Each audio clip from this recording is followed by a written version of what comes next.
Arrête de douter maintenant. Si tu entends ce message, ce n'est pas un hasard.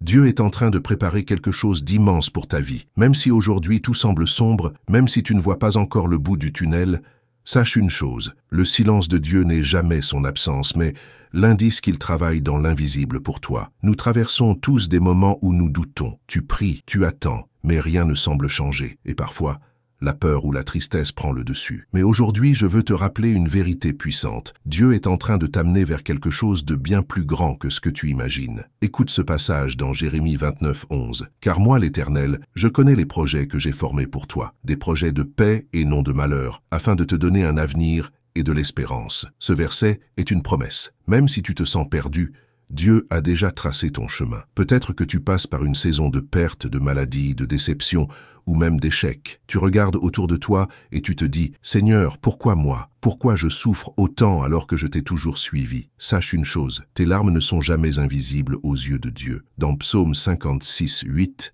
il est écrit « Tu as compté mes pas errants, tu as recueilli mes larmes dans ton outre. Chaque douleur, chaque prière, chaque soupir est entendu par ton Père céleste. Dieu n'est pas en train de t'abandonner. Il est en train de bâtir quelque chose en toi, même dans ce désert. Tu sais, parfois, quand tu ne ressens plus la présence de Dieu, ce n'est pas qu'il est parti, c'est qu'il agit dans l'invisible. Comme une graine enfouie dans la terre qui pousse en silence, Dieu prépare ton miracle. Souviens-toi de Joseph, vendu comme esclave par ses frères, emprisonné injustement. Pendant des années, il n'a vu aucun signe que Dieu travaillait pour lui. Mais un jour, tout a changé. En une seule nuit, il est passé de prisonnier à gouverneur de l'Égypte. Ton histoire peut changer en un instant, car Dieu a déjà fixé le moment de ton élévation. Avant de t'accorder ce que tu demandes, Dieu veut te préparer. Si tu reçois la bénédiction trop tôt, elle pourrait te détruire, mais quand tu es prêt, elle devient une source de vie et de joie. Dans Ésaïe 60, 22, il est dit « Moi, l'Éternel,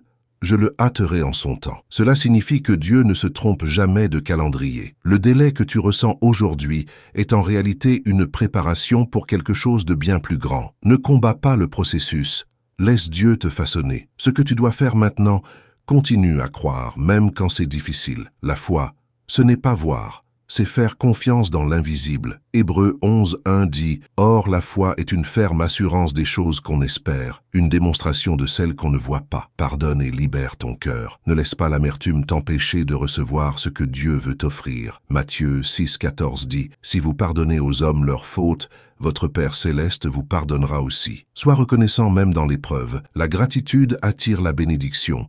Remercie Dieu pour ce qu'il est déjà en train de faire, même si tu ne le vois pas encore. Aujourd'hui, je veux que tu reçoives ce message dans ton cœur. Tu n'es pas oublié, tu n'es pas invisible. Dieu t'aime et travaille pour toi. L'épreuve que tu vis aujourd'hui sera bientôt ton témoignage de victoire. Tiens bon, car ton miracle est plus proche que tu ne l'imagines. Quand Dieu agit, il le fait soudainement, au moment parfait. Seigneur Tout-Puissant, je prie pour la personne qui regarde cette vidéo. Viens fortifier sa foi et remplir son cœur d'espérance. Rappelle-lui qu'elle n'est jamais seule et que tu travailles pour son bien. Prépare-la à recevoir la bénédiction que tu as déjà prévue pour elle. Au nom puissant de Jésus-Christ. Amen. Si tu crois que Dieu a un plan pour toi, tape Amen dans les commentaires. Abonne-toi maintenant pour recevoir chaque jour un message qui fortifie ta foi. Et regarde la vidéo complète dans la description pour découvrir comment vivre une vie pleine de la paix et de la puissance de Dieu. Il est en train de bâtir quelque chose en toi, même dans ce désert. Tu sais, parfois, quand tu ne ressens plus la présence de Dieu, ce n'est pas qu'il est parti, c'est qu'il agit dans l'invisible. Comme une graine enfouie dans la terre qui pousse en silence, Dieu prépare ton miracle. Souviens-toi de Joseph, vendu comme esclave par ses frères, emprisonné injustement. Pendant des années, il n'a vu aucun signe que Dieu travaillait pour lui. Mais un jour, tout a changé. En une seule nuit, il est passé de prisonnier à gouverneur de l'Égypte. Ton histoire peut changer en un instant, car Dieu a déjà fixé le moment de ton élévation.